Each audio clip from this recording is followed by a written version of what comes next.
this is Scott L. Miller, this is Sam IT, and today we're going to talk about a disconnection between IT businesses and IT departments. So we see this all the time working in IT, and I think that most everyone is going to recognize this, right? We talked to someone in IT, and this happened to me just today. I had this conversation, and we talked about a product that pretty broadly everyone accepts is pretty bad, right? It's a well-known, really bad product. It's high cost, it's low performance, support is really bad, the vendor is pretty evil, and there's really no upside to the product, right? It brings in a whole bunch of risk, and it's bad for the business. And yet, there's reports from departments that say, well, yeah, we know someone who runs it, and they like it, right? How does this kind of situation happen, right? Why are companies reporting that they're happy with a product? Why are IT departments reporting that they're happy with a product? And yet, if we take a view of it, it seems like we should never have this reaction. Nobody should be happy with this product. Why are we getting these reports? And we see this a lot. Now, sometimes it's because we become very intransigent about types of technology, right? Oh, well, the Linux crowd may be like, well, why would you ever run Windows? But the Windows crowd is like, why would you ever run Linux? And both feel that the other is having this effect. Well, that's different, right? And there are very few products that make it in the field that have no place that they should be deployed, right? Most products have some niche, at least, if not some mainstream where they make sense. So it's difficult to really come out and look at every time someone says this and then say, well, that's because they don't know their products as well, and they, right? It's dangerous to go down this path, but we certainly see it enough, and we're very aware that there are cases where companies are constantly making bad decisions. In fact, I used to work for a company where we once did a major proof of concept because we were having problems with the technology that was currently being deployed. The product from the vendor wasn't working. They came to us in engineering and said, can you find a better solution? We came out, we found a better solution that not only was able to do the job that the one that they had currently was unable to do, right? So it did the job versus didn't do the job. It also saved $1 million per deployment. And we needed quite a few. So it's a very large cost savings. We took it to management and said, look, we solved the problem and we're saving $1 million. And management said, point blank, only $1 million? We don't sign paperwork to save only $1 million. Clearly, there's a disconnect, right? Not only did they not willing to save $1 million, and let me tell you, signing a piece of paper, making a decision to save $1 million is pretty simple. You can't tell me that the budget was so big that didn't make sense. Bill Gates will sign a piece of paper for $1 million, even though he's made $10 million during the time he signed it. He's not going to not sign that piece of paper for $1 million. That just doesn't make sense, right? So something's wrong. Where is this disconnect? If you start analyzing it, it actually starts making sense. And one of the key, I'm sure there's lots of factors that go into this, but a really big one that I think people need to understand is that businesses often disconnect from IT pretty significantly. Now, in the small business space, this doesn't happen quite as much, but it still happens quite a bit.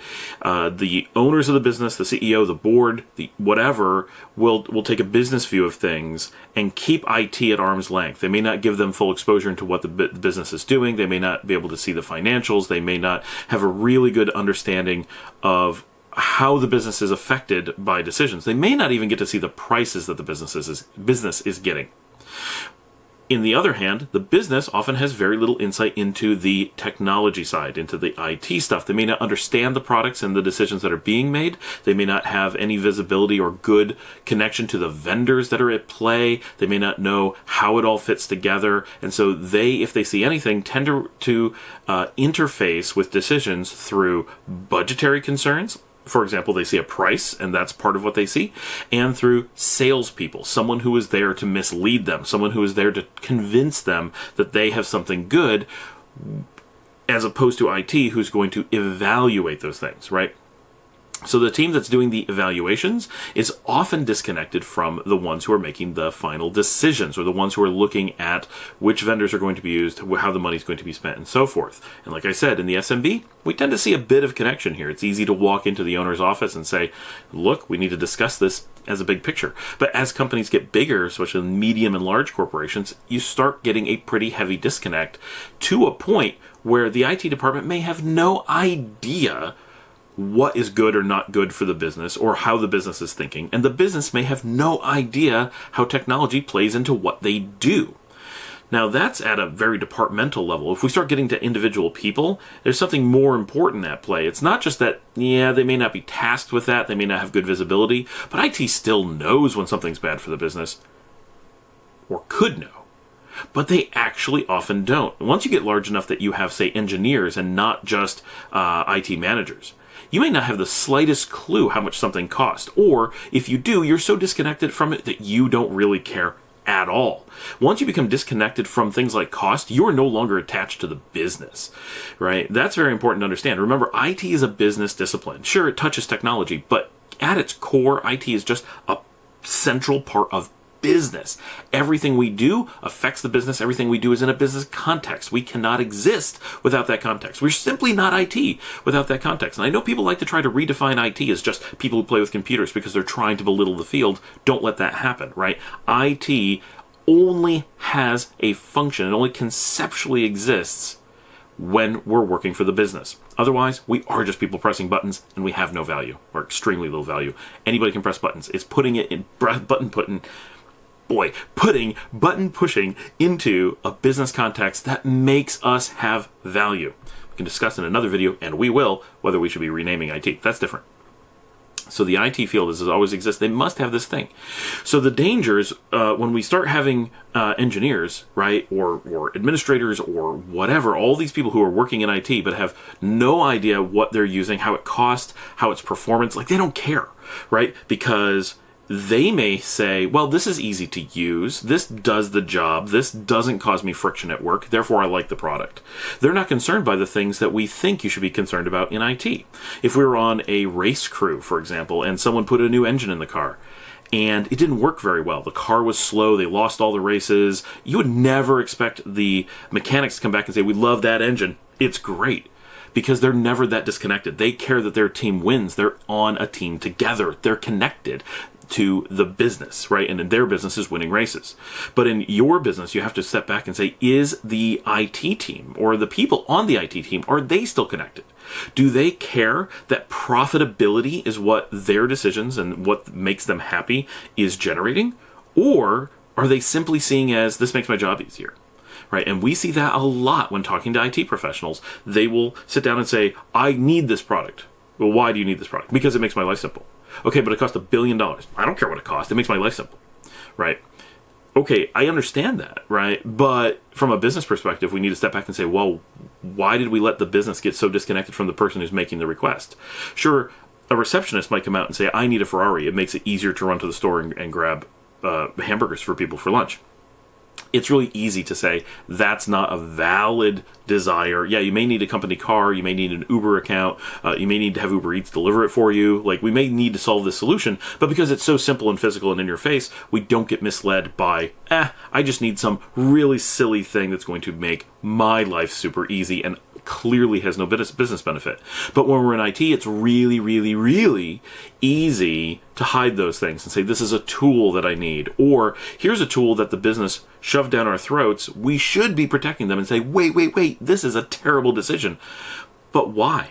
If we're not connected to the profits, if we're not concerned with the profits, if the viability and the success of the company are not somehow exposed to us or tasked to us or even acknowledged to us, it may start to stop being in our interest. And when that happens, we're going to start encouraging or allowing really bad decision making, either through simply not putting in any effort to even think about it, or worse, through actively promoting bad decisions that are in our own self-interest. And that's really the key. It starts changing from being, let's look at this together as a business and we're all in it for joint success, and it starts becoming what's good for me personally. And so suddenly very strange things happen, right? If we as IT holistic people, which most people watching this video are, right? Or if we're small business people, which many people watching this video are going to come and say, well, we're so used to, we look at the whole thing,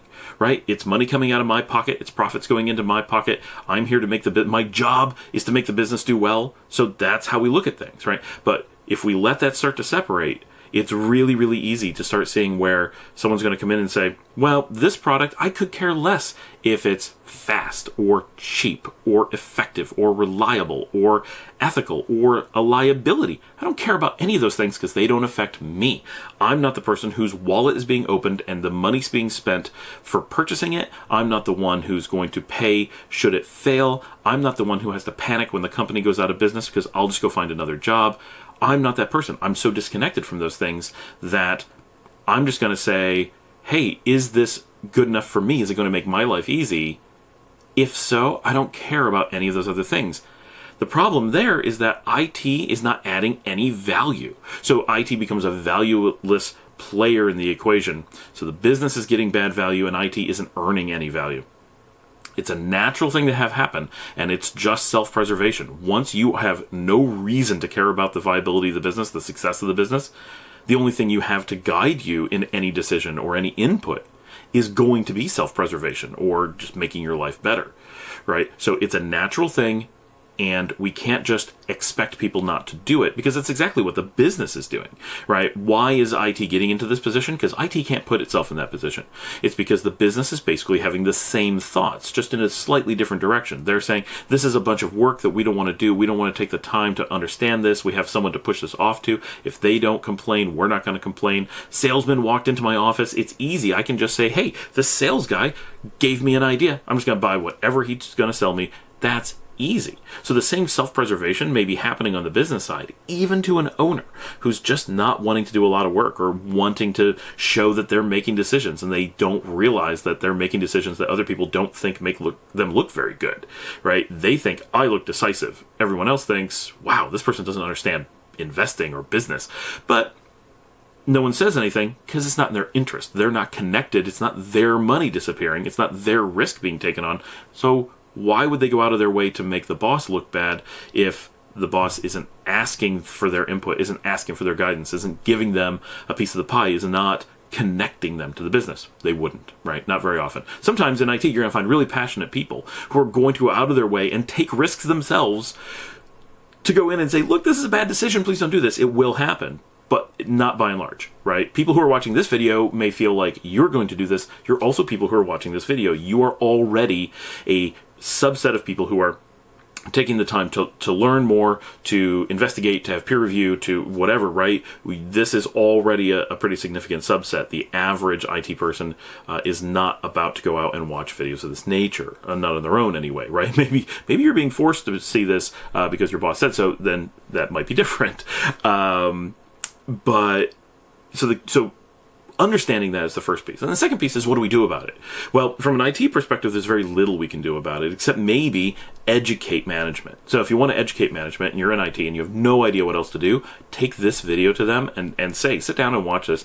And it's not that I'm going to give a whole bunch of concrete, do this, do that, do this, and magic and it'll be fixed, but understanding where you're creating a chasm between the people who spend the money and take the profits home and the people who are capable of saving or generating lots of revenue by helping you make good decisions, and bringing them together and saying, let's work together for the betterment of everybody. And because let me tell you, your IT department probably wants to do a good job. Often they're not enabled to. So how do we fix this? Understanding this and thinking about how we interact with IT, that's the first step, right? Bring these departments together. Second, audit, right? Start getting to a position where somebody with technical expertise who is tasked with caring about the business, who's given the visibility, is going to look at all these things and provide some insight, right? How vendors are being selected, how products are being selected, how they're being evaluated after the fact, right? So in the thing that came up today, we evaluate after the fact. We ask the business, do you like this product? Yes, it works. They don't evaluate works in a business sense. They just look at it in some weird binary, like it physically functions. That's meaningless in IT. It's so easy to make things just function. What matters is if it functions well, saves us money, earns us money. This is a business, right? No one looks at I invested in a new company. Oh, really? How's it going? It works. Oh, good. Yeah, it works. It's not a thing. We want to know how much you're earning. What are your margins, right? How much profit are you bringing home at the end of the year? How risky is it, right? That's what we care about as a business. If that doesn't change when we get inside the business and start looking at IT stuff, those things still matter. So when you're evaluating an IT decision, you need to do it in a business way, not in some consumer, I bought a new big screen TV for my house. Really? How is it? It works. Cool. Good enough. That's all that matters, right? Does it work for you? Great. But in a business, there's always a better decision. Did you make a good decision? And that's what you need to be evaluating over and over again. And if you're not constantly making good decisions, start looking at your decision-making processes. And I know that's a tough one, right? But there are people, I do this for companies, right? There are people out there who come in and help you look at your business decision-making processes. How are you thinking about decision-making? Don't worry about the actual decision. Worry about how you're going to get to that decision. Are you actually taking in factors that matter, or are you just randomly picking things that are emotionally satisfying without looking at the end result? And are you then evaluating them by not looking at the end result, right? And confusing it works with making money. So if we improve those decisions, if we intentionally make good decisions, or at least intentionally attempt to make good decisions, that's going to take us very, very far down the path of fixing these kinds of problems. Then we need to also look at what IT is doing, right? Why is IT reporting that these products are good? Are we asking IT? Are we training IT? Are we holding IT accountable to being part of the team, to being a good member of the business environment rather than just being a technical button pusher, right? Now that may take a whole bunch of additional trust. That may take a bunch of additional training. It may take a whole bunch of time of IT and business spending time together and talking about their roles and talking about how doing a great job in IT. What if IT can save the business $1 million? Are you willing to take $100,000 of that and put it back into IT and make their lives better? Because whether that's incentives or that's bonuses or that is benefits or that is new products or just better chairs, right? Are you willing to make IT somehow be rewarded for doing a good job? And that's not necessarily the answer, right? It should not. IT's job is to do these things. So you shouldn't have to additionally incentivize them. They're already getting a salary that in theory is based around how much of this kind of stuff they're able and willing and actually doing. So if they're underpaid, well, that might be a source of part of the problem. You're not paying for them to make the decisions that they should be making, so consider that. And consider that maybe an additional incentive, especially if they're taking on risks, right? So we'll talk about this in another episode about whether politics plays too big of a role in your organization.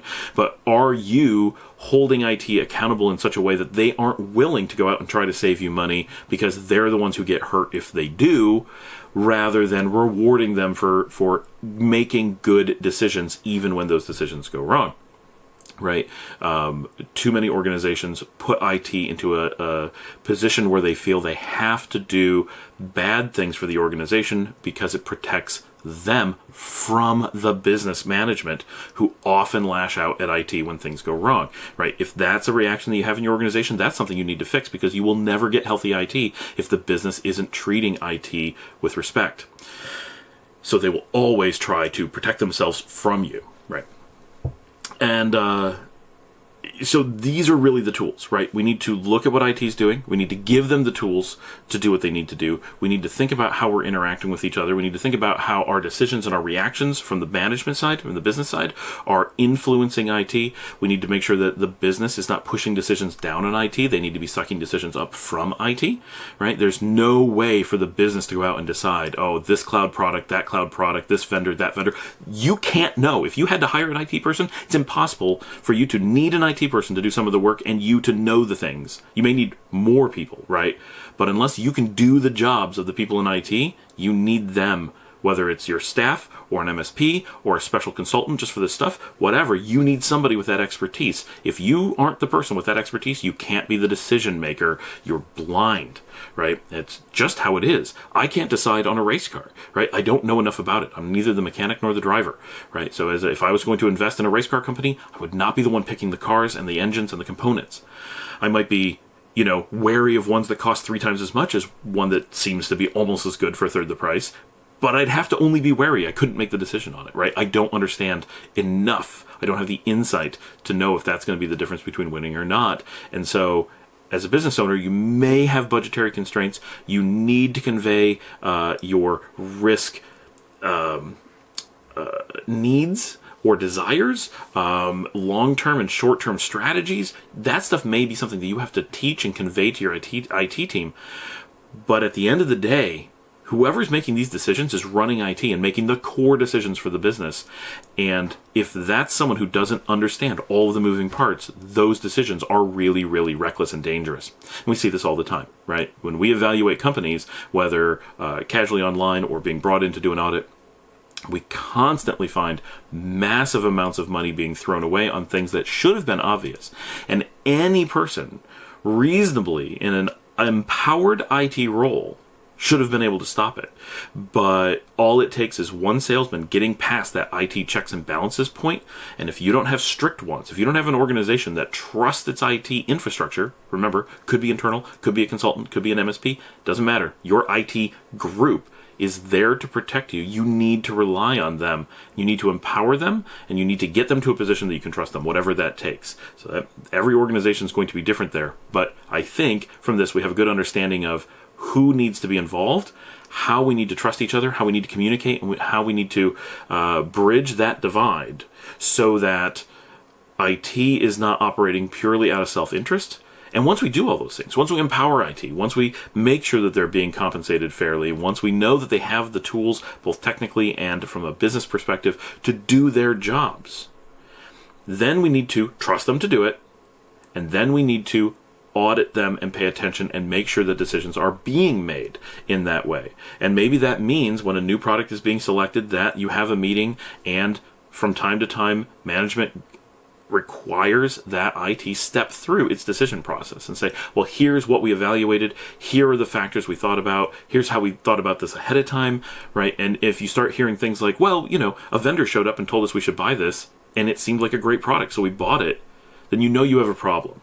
But if you hear we identified a gap, we talked to experts and they agreed that this was a gap, we went out and looked at a range of different ways to fill this gap, and this one isn't the cheapest, but it does all these things and solves these problems, and we feel that in the long run it's going to save this much money versus this, and here's the ways we calculated that, and this is why we're going with the not cheapest solution. And that may be a great meeting, and management can probe, right? But shouldn't make decisions. Management should be saying, did you think about this? Did you think about that? Or do these numbers make sense? Have you really considered, right? And hopefully the business side should have lots of great input for the IT side, because while IT should have these skills, the business should have way more of these skills, right? But then IT should be able to come back and say, well, yeah, we understand those, we thought about this, or we missed that. Let's pump that into the decision and see if it changes or not, right? And you can then grow your organization in such a way that the teams begin to work together and become cooperative, and success is on everybody's plate, and everyone's able to win together. And trust me, for the most part, your IT team is going to want this to happen. They want to be helping, because that's why they went into this field. They're here hoping that you'll listen to them and let them do these great things. And if they're not, if they have no interest in that, if they're not looking to help the business, if they're just there because they're hoping to hide in the background pressing buttons and don't ever want to think about the business, don't ever want to make decisions. Now, it's possible maybe they're in a role where they never make decisions and they really are just fixing things that break. That's great. That might be a great place for them. But once you get to the IT department level, right, where the entire organization as a whole is not helping you make those decisions, if your CIO or whoever's heading that organization is not capable or interested in doing the job that IT exists to do, then you have your answer. You know that person, that maybe that the department, certainly that person heading that department, needs to be replaced by someone who is going to drive that in a positive way and do the job that they should be hired to do, right? That will be the answer sometimes. But this is what IT is hoping to do, and for the most part, you'll find IT people who are sad because they're not able to do it. I hope that this helps people. I hope that you get to show this to a lot of businesses, to owners and executives, and say, how can we come together more? Maybe you have a great relationship, but it could be better, right? This is an opportunity to spark that conversation. Talk to each other. Start talking about how your mutual goals should make sense. Express to each other how, from the business side, express to IT what you need from them. From the IT perspective, express to the business what you need to do your job better, or how you could do your job better if you were able to. Remember to like, subscribe. You can support us on Patreon. And as always, I have to mention one of our sponsors, and currently our sponsor is ntg.co. And ITSP, an Internet Technology Consultancy, where I work. We provide everything from help desk to CIO services, and I specifically work with the CIO team. So if you're looking for CIO level advice or audits or that kind of thing, you can specifically work with me and my team. But if you're looking for general IT, whether you're, I know most of our viewers, right, my customers from this show are in IT and not in business.